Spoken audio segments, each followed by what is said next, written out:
Hey everyone, I just recorded like 5 minutes of a video and the tech cut out and it didn't film. And I know we're out of the main Mercury retrograde period right now. I think we're still in the shadow phase. But it's just so interesting. Like when we are speaking and giving messages, it always affects somebody, and we're not responsible for somebody else's triggering. We're only responsible for ourselves.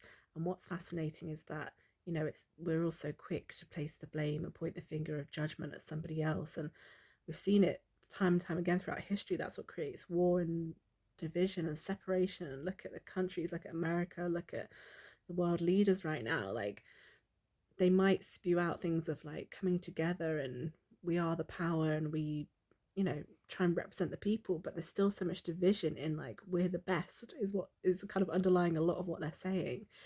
And we all, as I'm doing now, are quick to comment or judge on that, but we really need to all start looking at ourselves and where we are all individually contributing to this societal non-acceptance of other people's truths.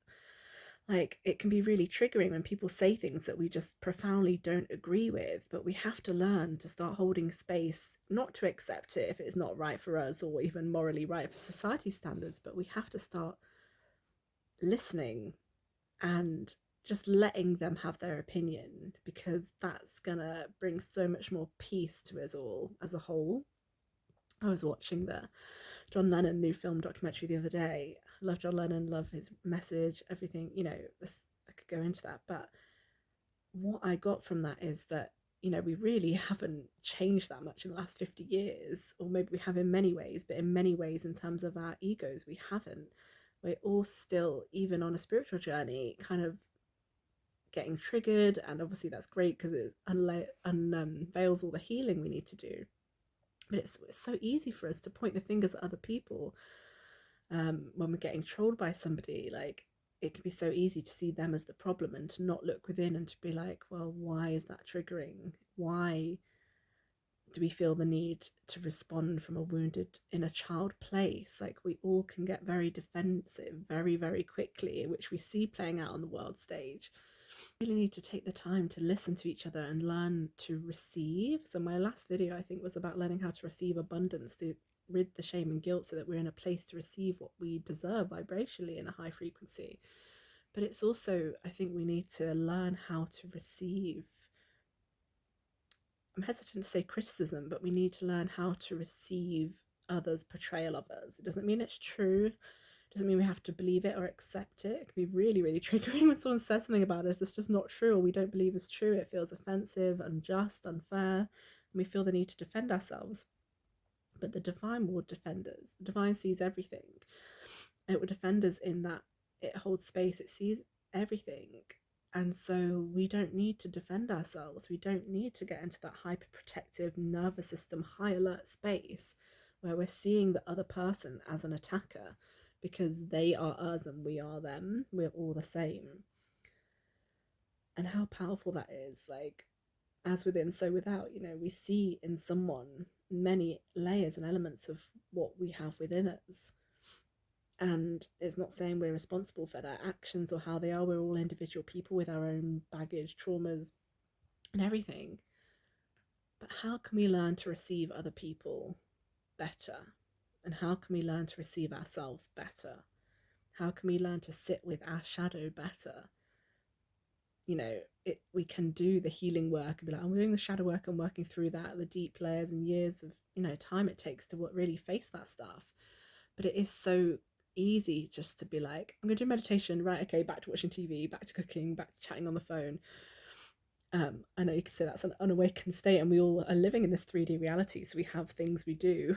But how can we apply this space holding to ourselves so that we're not judging and labeling the tougher, heavier, darker emotions and things that are coming up for us?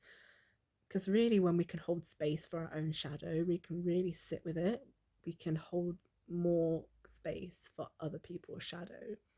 We can hold more space for society acting the way it is. And we are all part of society. I mean, I'm one of the biggest hypocrites in that way, because I always speak about society, the conditioning, and having to unlearn and uncondition ourselves. And that is all true. I stand by that.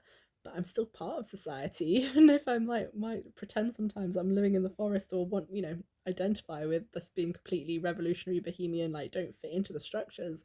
Many of us don't, but we're still living and partaking in this world. Our soul chose to come into this society, maybe so that we can definitely either defy it or change it, but we're still part of it. So when we talk about society as a whole, we are part of that. And it's really like, where can we do the work within ourselves to change the way that society is? We're all, awakening, becoming more conscious day by day. It's fast, this ascension process. And I guess this is just a plea for peace within myself, within all of us, within you watching this. You're hearing this for a reason. Like, where are you easily triggered? Where do you give your peace away? Because it is a choice. We might not think it in the moment when someone's getting at us or whatever, but we're giving our peace away to whatever circumstances annoying us, frustrating us, causing anger. And it's like, where can, in those moments, really, can you really recognize that your inner child is just calling out to feel safe and held and heard and understood, and not be taken incorrectly, not to be misunderstood, and give that holding space, love to yourself. Really is about unconditional love. If we can learn to love ourselves unconditionally, we can learn to love each other unconditionally, and learn to love society unconditionally as a whole. And that will be a huge step towards peace on the planet, which is what John Lennon was talking about all those years ago, is give peace a chance, do the work yourself, look within, and maybe then we won't see so many problems on the outside. So thank you for hearing this message. I trust that you have taken what you need from it. Yeah, speak soon. Bye.